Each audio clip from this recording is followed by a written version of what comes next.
A gente vai falar agora sobre a involuta ou evolvente, que é justamente a curva que vai dar o contorno do dente de engrenagem.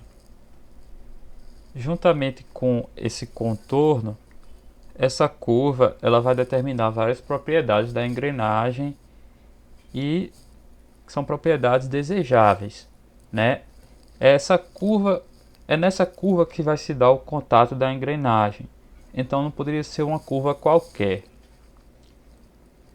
O que a gente vê que a curva evolvente consegue trazer de benefícios é principalmente uma velocidade constante de engrenamento, né, de uma engrenagem em relação à outra, de um eixo em relação ao outro, né? Isso quer dizer que ela não vai variar ao longo desse perfil do dente. Não seria algo que iria variar em valores altos, porque se trataria mais da curva do dente, mas mesmo assim ia trazer oscilações pequenas de velocidade que acredito que desgastaria os dentes da engrenagem muito mais rápido.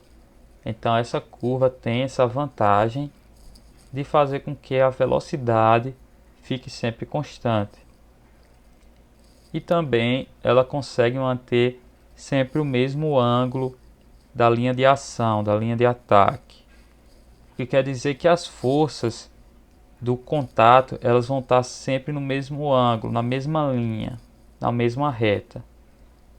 E essas propriedades elas se mantêm mesmo se a gente afastar um pouco as engrenagens, se tiver uma deflexão positiva ou negativa, essas propriedades se mantêm. Né? Claro que elas têm os valores alterados, o ângulo se altera um pouco, a velocidade, talvez a razão da engrenagem se altere um pouco, né? Muito pouco, é claro, mas qualitativamente essas propriedades se mantêm. E isso é muito importante para as engrenagens em si. Então vamos lá. Primeiro escrever aqui que é a curva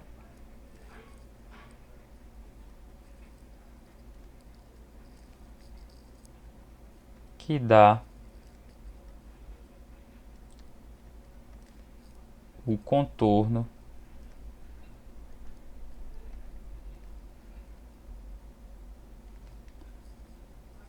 do dente de engrenagem.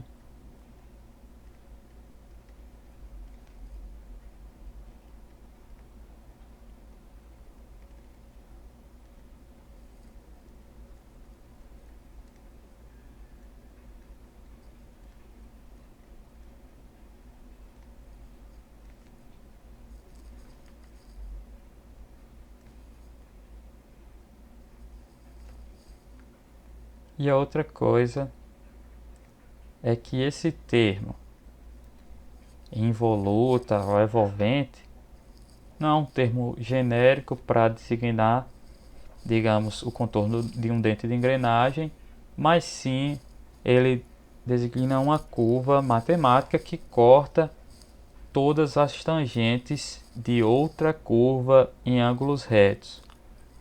Então, talvez cada curva tenha uma curva evolvente associada. E a gente vai ver como é que isso se dá, essa definição se dá no contexto de um dente de engrenagem. Então, o termo involuta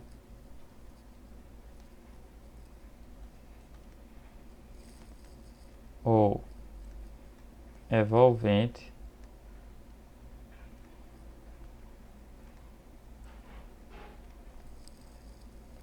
designa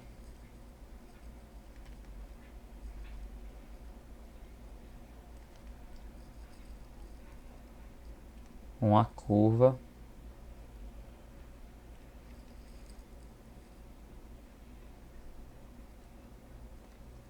que corta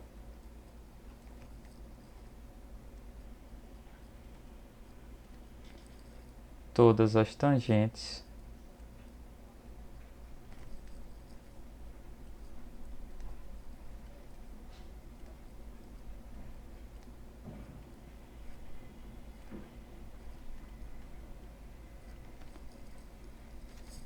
Ajeitar esse S. De outra curva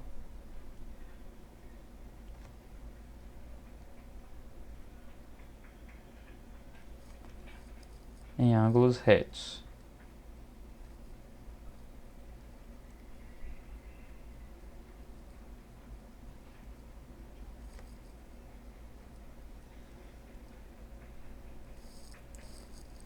Então vamos para a construção, como se constrói essa curva, né? A construção, digamos, de uma forma mais prática, né? A parte de usinagem, de conformação, a gente não vai tratar. Mas tem no livro, é bem interessante, se quiserem dar uma olhada. A gente vai tratar algo como uma construção teórica.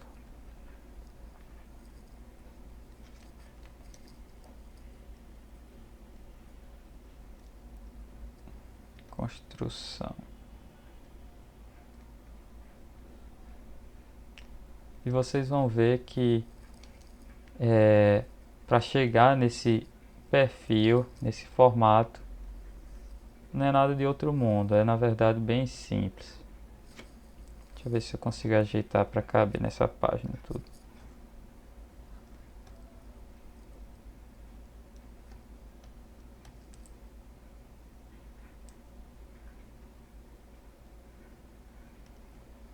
Mas talvez seja melhor diminuir aqui um pouquinho.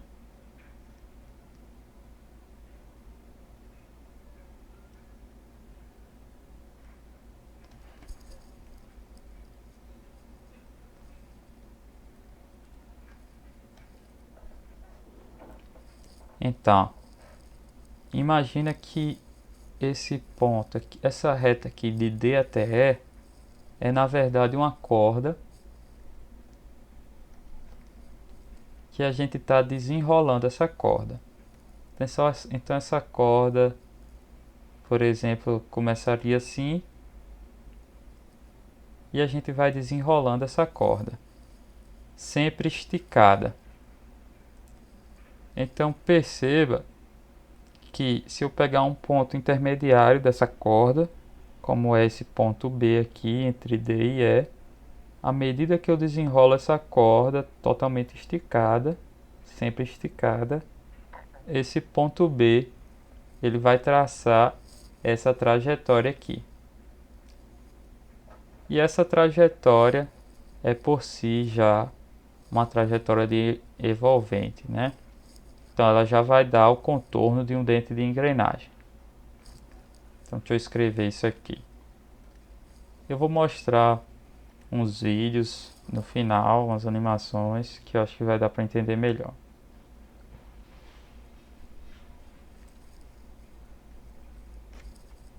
Então, vou trazer um pouquinho mais para cá.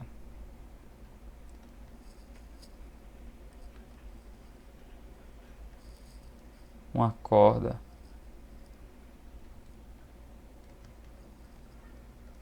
é enrolada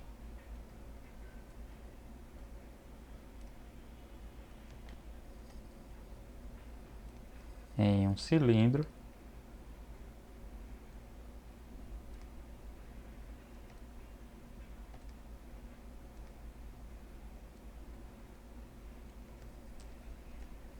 e é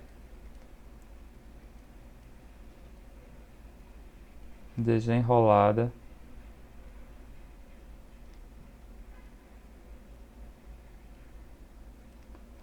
sempre esticada.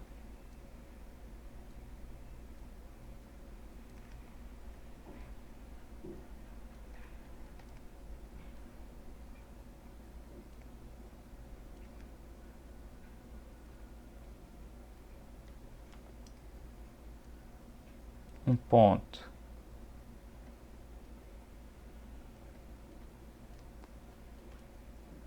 intermediário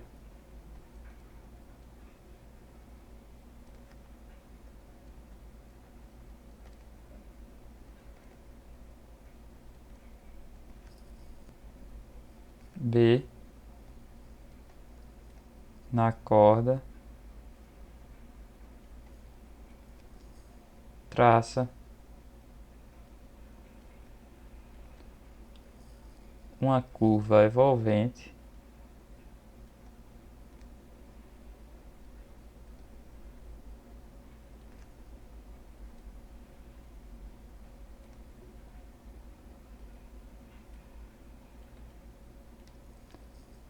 à medida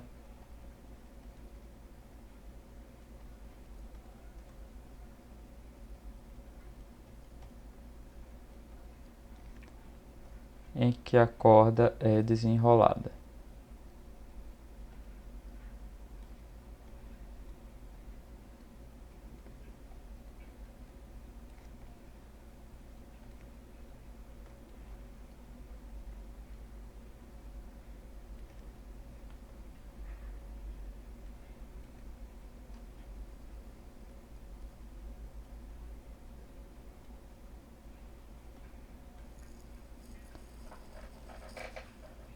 Pronto.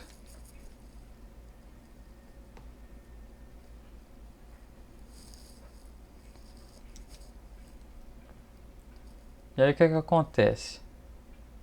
Se a gente construir uma curva desse jeito, é que essa curva dada por B, ela vai ser sempre ortogonal à corda esticada, passando pelo ponto B. Eu vou explicar isso um pouquinho melhor com a imagem. Deixa eu explicar aqui. Pegar essa imagem que eu fiz. Ó, o que que acontece? Começando aqui do ponto A, né? Ele vai sair, a corda vai sair nesse ponto A aqui, perpendicular à tangente.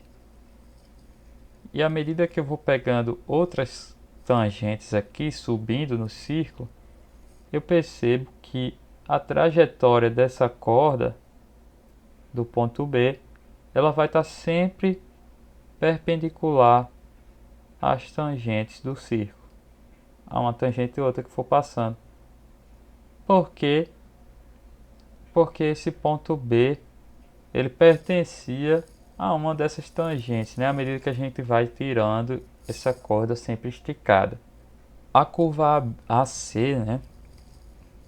Que é essa curva dada pelo ponto B, tem então a propriedade de ser sempre tangente ou de ser sempre ortogonal às tangentes do círculo. Então, se eu pensar no círculo como uma curva, a curva envolvente que está associada a ela seria essa curva que dá o contorno do dentro da engrenagem, né? Essa curva que a gente está chamando de involuta envolvente. Porque, mais uma vez, ela vai cortar perpendicularmente todas as tangentes do círculo. Então, de forma equivalente, se eu pegasse aqui todas essas tangentes e eu passasse uma curva que está sempre cortando perpendicularmente elas, eu ia obter uma curva envolvente, né? A mesma curva que eu obtenho no contorno dos dentes de engrenagem.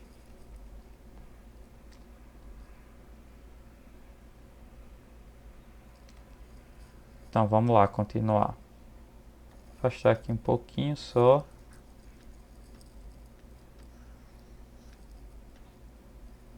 Para ficar meio junto com a outra. Eu vou botar aqui esse pontinho, começar. O raio de curvatura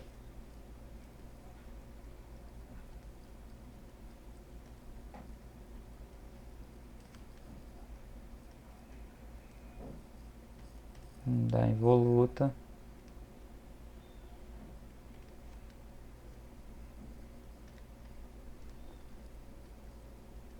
varia continuamente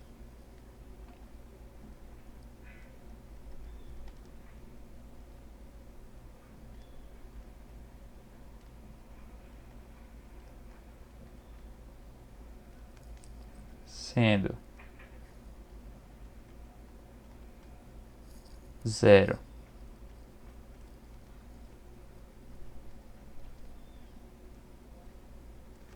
Em A e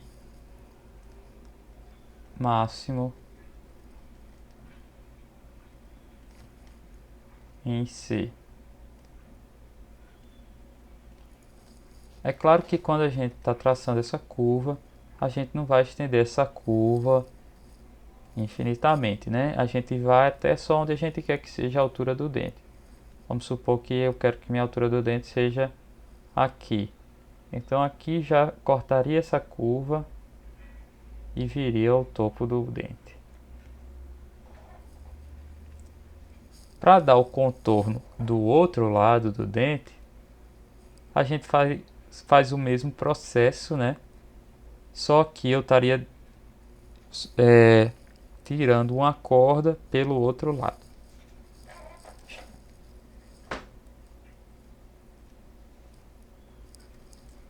Então vamos lá para mais uma observação. O cilindro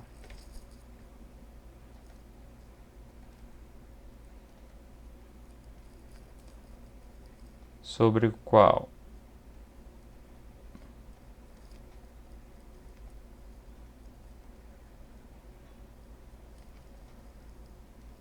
a involuta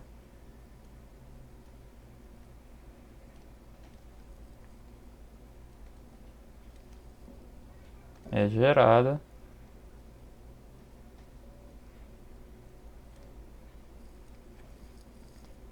é chamado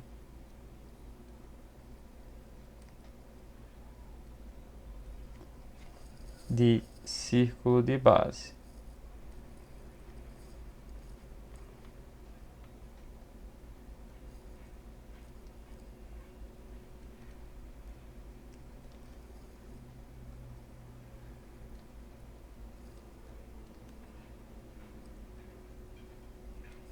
Estranho, né? Não sei se fui eu. Eita, esse cilindro tá errado aqui. Não sei se fui eu que peguei isso assim do livro, ou se foi assim que estava no livro, do cilindro ser chamado de círculo. Mas a gente pode pensar como o círculo sobre o qual a involuta é gerada é chamado de círculo de base. O problema é que quando a gente trata de engrenagem, né, ela tem uma profundidade. Então, se a gente fosse tirar os dentes, seria como se fosse um cilindro. Mas aí, esse círculo aqui é muito importante, porque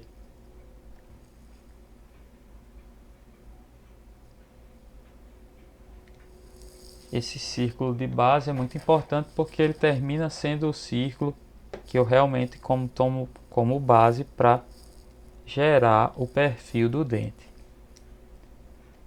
E perceba que esse círculo aqui que eu estou usando é o círculo de base, mas não necessariamente ele é o círculo de raiz da minha engrenagem.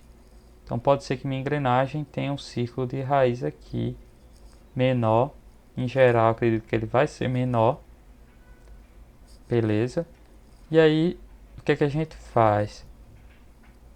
O livro aconselha, quando estiver desenhando, a traçar uma reta radial para baixo,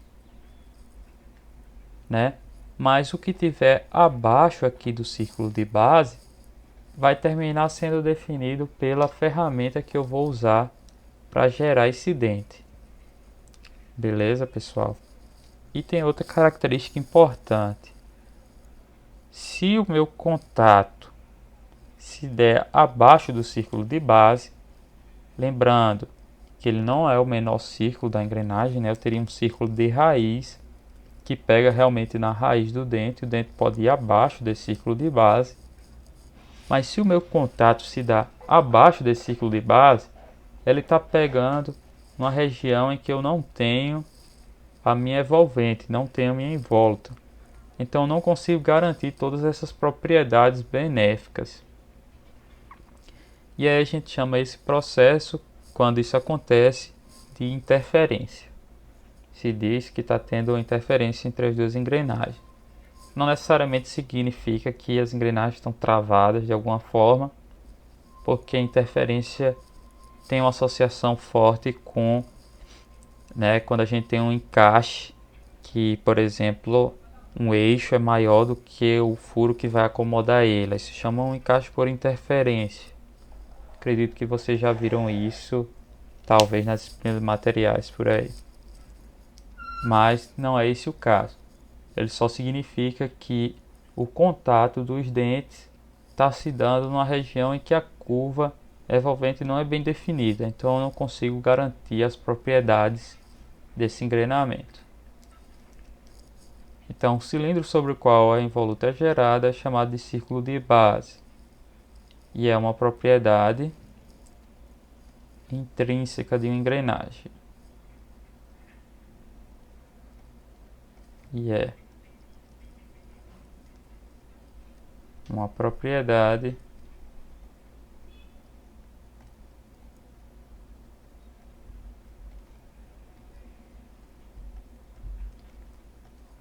intrínseca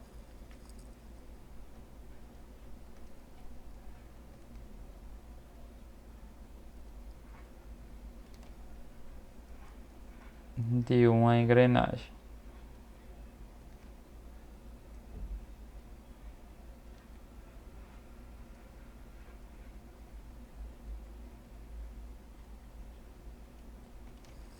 Então, mais uma vez, diferente do círculo primitivo, que é o círculo principal mesmo, o círculo primitivo ele não depende de uma engrenagem em si, depende do par. Já o círculo de base termina sendo uma propriedade intrínseca de uma engrenagem. Mesmo também não sendo um círculo físico, como o círculo de raiz, o círculo de topo, ele é uma propriedade intrínseca da engrenagem mesmo. Já o círculo primitivo não é, ele é do par engrenado. Então vamos lá, vamos numerar essas propriedades para a gente finalizar e eu mostrar uns vídeos. Então, o perfil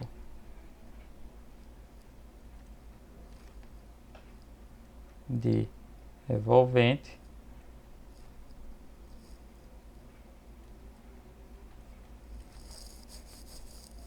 no engrenamento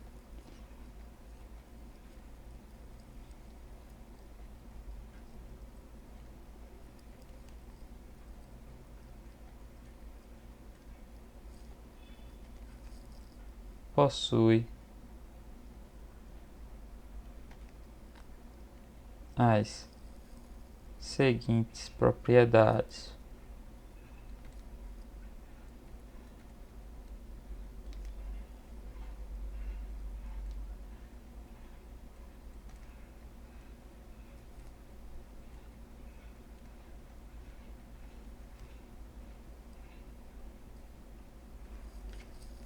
Então vamos lá.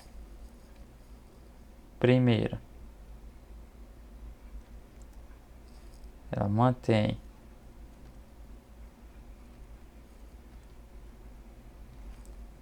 a relação de transmissão constante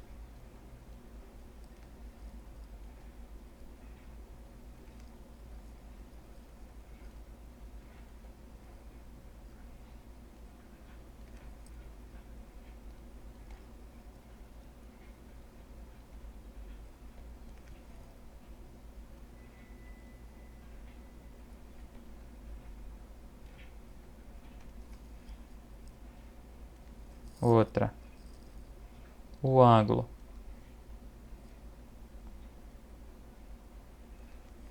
da linha de ação é constante também.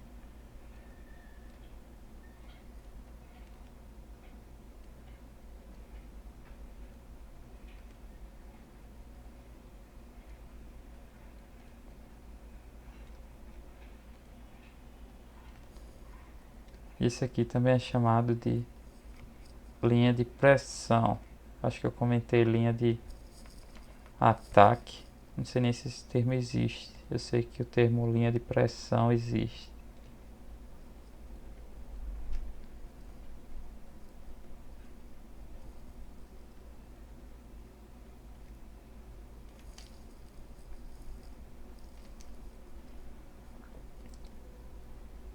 Bota aqui um pouquinho mais embaixo. Mantém.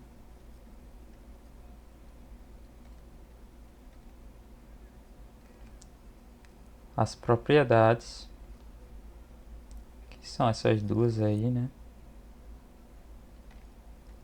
Principalmente.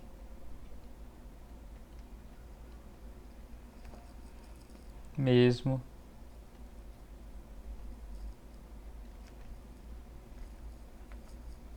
Após.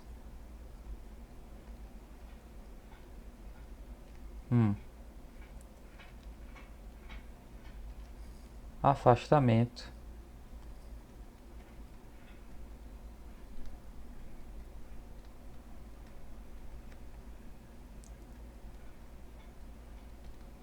Entre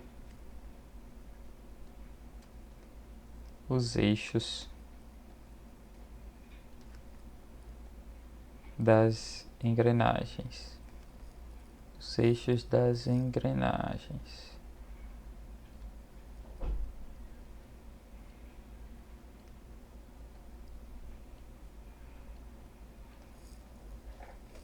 E o que é que acontece se eu afastar?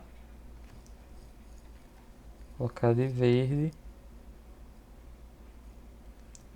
Eu vou aumentar o ângulo de pressão.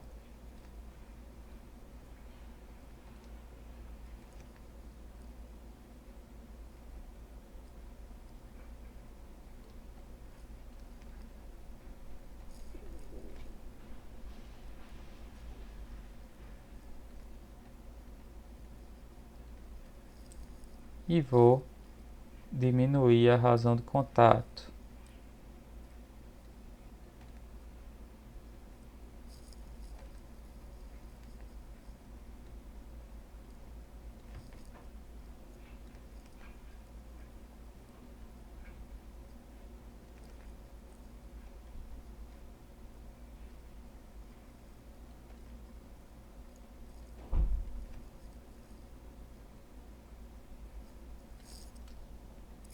Beleza, pessoal? Então, eu mantenho a relação de transmissão constante. Olha aqui, faltava um E. E o ângulo da linha de ação constante, né? Ou o ângulo da linha de pressão constante. E mesmo se eu tiver um afastamento, essas propriedades se mantêm, só que eu vou ter um aumento do ângulo de pressão e uma diminuição da razão de contato. O que é essa razão de contato? Essa razão, ela me diz quantos dentes vão estar engrenados ao mesmo tempo. Se essa razão for 1, eu vou ter sempre um dente engrenado. Quer dizer que quando um dente começa a engrenar, o que já estava engrenado vai sair do engrenamento no mesmo tempo. Eles não vão estar concomitantemente. Mas se essa razão for entre 1 e 2, quando um dente começar a engrenar, o outro ainda vai passar um pedacinho engrenado, o dente que veio antes. Não é bom que essa razão de contato esteja muito próxima de 1, porque justamente se houver qualquer separação entre os eixos de das engrenagens, eu posso cair numa razão de contato menor do que 1. Isso é muito maléfico porque vai ter impacto nas engrenagens, né? À medida que um dente se separa e eu não tenho nenhum outro dente engrenado, quando esse próximo dente for engrenar, ele vai terminar gerando um impacto. Se ele engrenar enquanto o outro já tiver engrenado, ele não vai gerar impacto, né? Ou pode dizer que ele não vai gerar um impacto excessivo. Deixa eu só passar essa chave grande aqui para cobrir. Então deixa eu ver se eu acho uns vídeos bons para mostrar para vocês. Então vamos lá para o primeiro vídeo.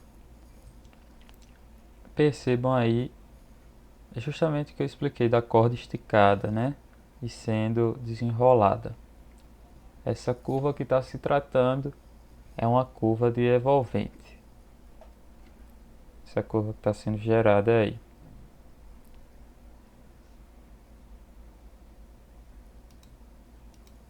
que aqui não tem mais nada não. Pronto, vamos pro próximo. Nesse vídeo se faz o mesmo processo, só que com a régua. O comportamento é o mesmo. Só que aqui ele vai traçar dos dois lados.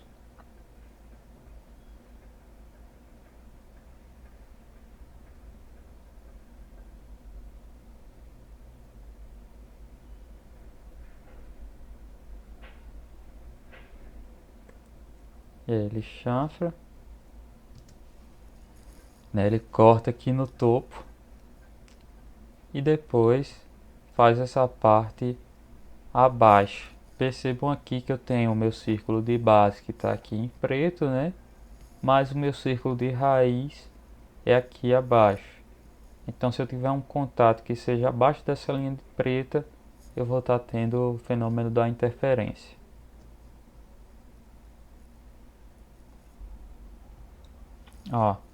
Aqui eu tenho contato de duas engrenagens e tenho também a minha linha de ação sendo mostrada, e por aqui eu consigo racionalizar qual é a razão de contato.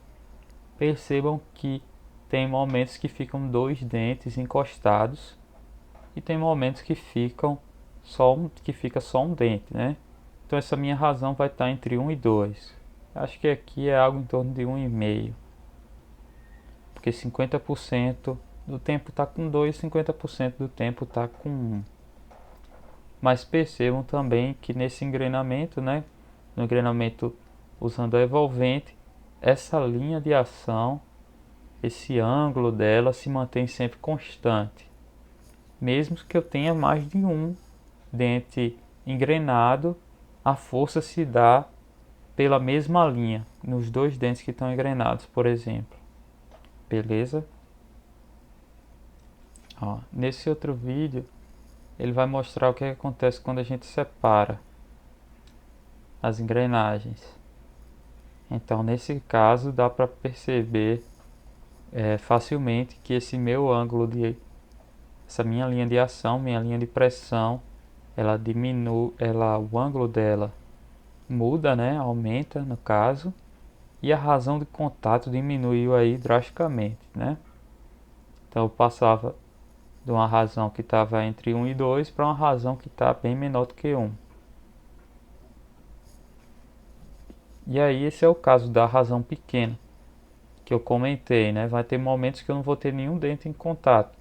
E aí quando se dá esse contato, eu termino tendo um impacto maior, um desgaste maior. Aqui é mostrado, digamos, a mesma coisa, só que o afastamento não é tão grande, não é tão exagerado como aquele outro. E está mostrando dois pares engrenados ao mesmo tempo, né? Um que tem aquela razão de contato de 1,5 e o outro que está um pouco afastado. Então o que está um pouco afastado tem uma razão de contato menor, aí está bem próximo de 1 e mais abaixo de 1, né? E o ângulo dessa reta, dessa linha de ação, linha de pressão é maior. Outra coisa que eu comentei com vocês vai dar pra ver muito bem por esse vídeo agora. Deixa eu ver se eu consigo colocar ele em loop para ficar melhor. Perceba o que acontece quando eu separo essas engrenagens com esse círculo aí que está escrito Operating Pitch Circle. Esse é o círculo primitivo. Percebam que eu estou tratando das mesmas engrenagens, mas os círculos primitivos vão mudar à medida que eu afasto elas. Então, por isso que eu digo que o círculo primitivo ele não é a característica intrínseca de uma engrenagem em si, mas é uma característica que surge do engrenamento de duas engrenagens, né? De um par engrenado. Por último, esse vídeo mostra, o que ele mostra é o seguinte: eu tenho o mesmo engrenamento, só que de início seriam dois rolos girando um em relação ao outro, e à medida que eu vou aumentando esses dentes, né? Criando esses dentes. Mas percebam que o diâmetro primitivo aí nos dois casos, em todos os casos, né? Tanto dos rolos, dos cilindros que estão girando um em relação ao outro, como da engrenagem final, é o mesmo diâmetro primitivo. Então é como se estivessem girando em relação a esse mesmo círculo que é o diâmetro que dá o diâmetro primitivo, né? Os mesmos círculos primitivos aí.